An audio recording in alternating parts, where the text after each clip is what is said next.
Yo, what's going on, everybody? This is Jeff, and we are back with another amazing series here on In Control, and it's called Built For It. And here's why we're doing this series. Because for most of us, kindergarten through 3rd or 4th grade was a breeze, am I right? I mean, homework was minimal, we didn't have all of these classes to worry about, the school and the hallways were smaller, there was all-you-can-eat glue.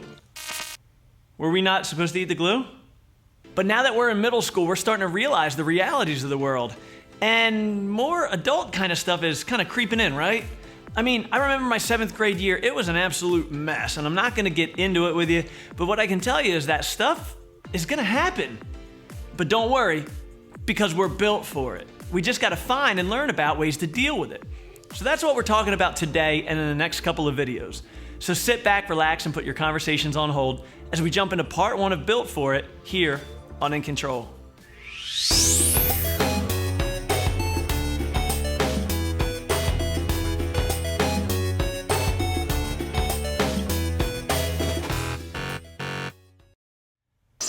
Okay, so here's the word of the day. Are you ready? It's adversity.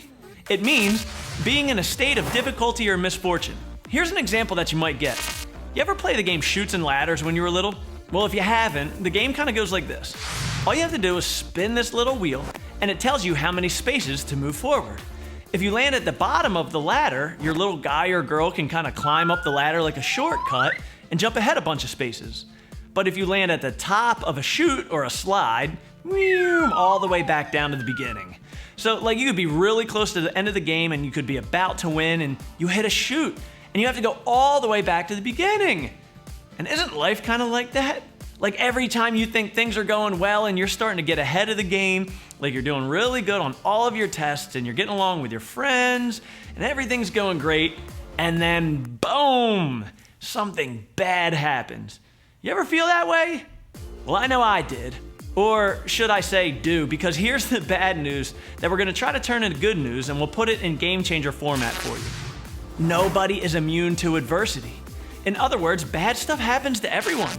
I know it can feel like bad stuff only happens to you sometimes, but the reality is that it happens to everyone. It happens to your friends, your teachers, your principal, even your grandma who seems to just walk around the house aimlessly all day with nothing else to do except to fill up that bowl of candies on her end table that nobody eats anyway. Yeah, even her.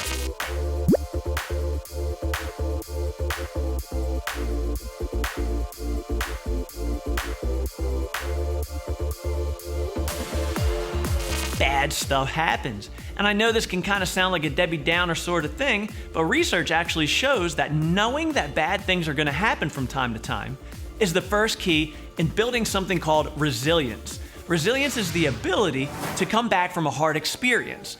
Whether that be you get into a fight with your best friend, you get into a fight with your parent, if your parents are going through a divorce or a tough time, or if you lose the loved one. Resilience is the ability to experience that rough time that you're going through and still be able to come back strong from it. And here's the thing, we are all built for it. It might not feel like it at the time, but here's the proof. You're sitting here.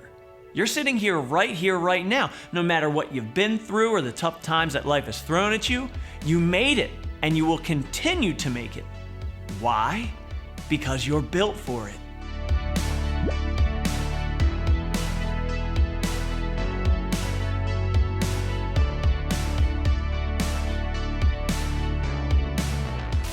So here's what we want you to know and do. We want you to talk about the proof of resiliency that you've seen in real life. There are examples all around us too. Maybe you heard stories about celebrities that came from nothing to make a fortune and be successful. Or maybe you have a parent who was an immigrant or a first-generation person in this country or a grandparent. Instead of us giving you the proof, we want you guys to think of the proof on your own and talk about it in your class. And here's the thing. We want to challenge you to be somebody else's example. So go ahead and talk about that with your class, and we'll be back with you next time here on In Control.